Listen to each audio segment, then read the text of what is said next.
14 राजपूत, 11 भूमिहार, 7 ब्राह्मण, 9 वैश्य और 5 यादवों का नाम शामिल है। भूमिहारों का नाम जान लेते हैं जो 11 सीटों पर उतारे गए हैं। उसमें हरिभूषण ठाकुर बचौल बिस्फी विधानसभा सीट, देवेश कांत सिंह गोरिया कोठी, जीवेश मिश्रा जाले, मनोज शर्मा अरवल। नमस्कार, द इंडिया टॉप देख रहे हैं, मैं हूं अखंड ज्योति। देखिए, विधानसभा के चुनावी हलचल के बीच भारतीय जनता पार्टी ने अपनी पहली लिस्ट 71 सीटों पर जारी कर दी है और जिसके बाद अब जनता दल यूनाइटेड भी एक और कल देर शाम से अपने उम्मीदवारों को सिंबल देना शुरू कर चुकी है। हालांकि जो 71 सीटों पर अपने नाम का उम्मीदवार की ऐलान किया भारतीय जनता पार्टी ने, उसमें जातिगत तौर पर जब हमने समझने का कोशिश किया है तो 14 राजपूत, 11 भूमिहार, 7 ब्राह्मण, 9 वैश्य और 5 यादवों का नाम शामिल है। ऐसा कह सकते हैं कि एक बार फिर से स्वर्णों का दबदबा जो है वह पहली लिस्ट में देखने को मिला है भारतीय जनता पार्टी के कोटे से। जो 71 सीटों पर नाम सामने आए हैं उसमें कई बड़े नाम भी शामिल किए गए हैं। क्योंकि आपको बता दें 14 राजपूत शामिल किए गए हैं पहली लिस्ट में 71 सीटों में से, और 11 सीटों पर भूमिहार, 7 ब्राह्मण, 9 वैश्य, 5 यादव। अब उन भूमिहारों का नाम जान लेते हैं जो 11 सीटों पर उतारे गए हैं। उसमें हरिभूषण ठाकुर बचौल बिस्फी विधानसभा सीट, देवेश कांत सिंह गोरिया कोठी, जीवेश मिश्रा जाले, मनोज शर्मा अरवल, अनिल सिंह हिसुआ, रजनीश कुमार तिघरा, कुंदन कुमार बेगूसराय, विजय सिन्हा डिप्टी सीएम है जो है लखीसराय, अरुणा देवी वारसलीगंज, विशाल प्रशांत जो सुनील पांडे के बेटे हैं तरारी विधानसभा सीट से चुनाव मैदान में उतरे हैं, वर्तमान के विधायक भी है, उपचुनाव जीते थे।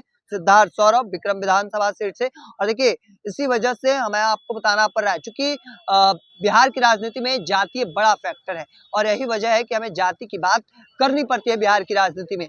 और एक बार फिर से जो जातीय समीकरण जो है वह भारतीय जनता पार्टी साधने का कोशिश की है।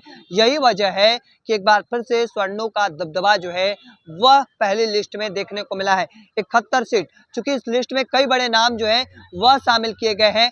सम्राट चौधरी डिप्टी सीएम है, तारापुर से विधानसभा सीट से चुनाव लड़ने जा रहे हैं। संभावना इस बात को लेकर है कि 16 तारीख को वह नामांकन करेंगे। इसके अलावा एक और बड़ा नाम राम कृपाल यादव दानापुर सीट से चुनावी मैदान में उतरने जा रहे हैं।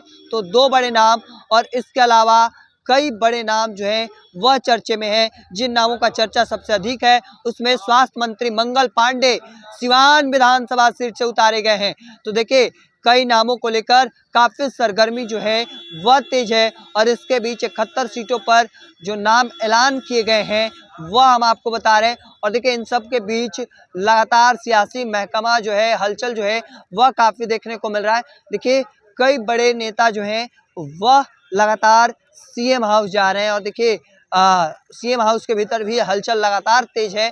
और इन सब चीज़ों के बीच जो हमने आपको बताया कि बीजेपी की ओर से जो 71 नाम जो है वह सामने आए हैं पहली लिस्ट में, उसकी जानकारी हमको दे रहे थे। क्योंकि इस लिस्ट में स्वर्णों का कह सकते हैं दबदबा है, भूमिहार राजपूतों का कह सकते हैं देखने को मिला। चूँकि 14 नाम राजपूत समाज से लाए गए हैं, वहीं 11 नाम भूमिहार समाज के, वहीं 7 से तकरीबन कई नाम जो हैं और ब्राह्मण समाज से रखे गए। ऐसे में देखना होगा आगे की तस्वीर क्या कुछ निकल कर सामने आती है। अगली लिस्ट में जो 71 सीटों पर सामने आए, अगले कई जो नाम अभी सामने आने हैं कई सीटों पर, वह आगे क्या कुछ होता है, कैसे जातीय समीकरण को साधने का प्रयास किया जाता है, ये तमाम चीज़ें काफ़ी महत्वपूर्ण रहेंगी। तब तक ये तमाम अपडेट को देखते रहने के लिए द इंडिया टॉप देखते रहें। धन्यवाद।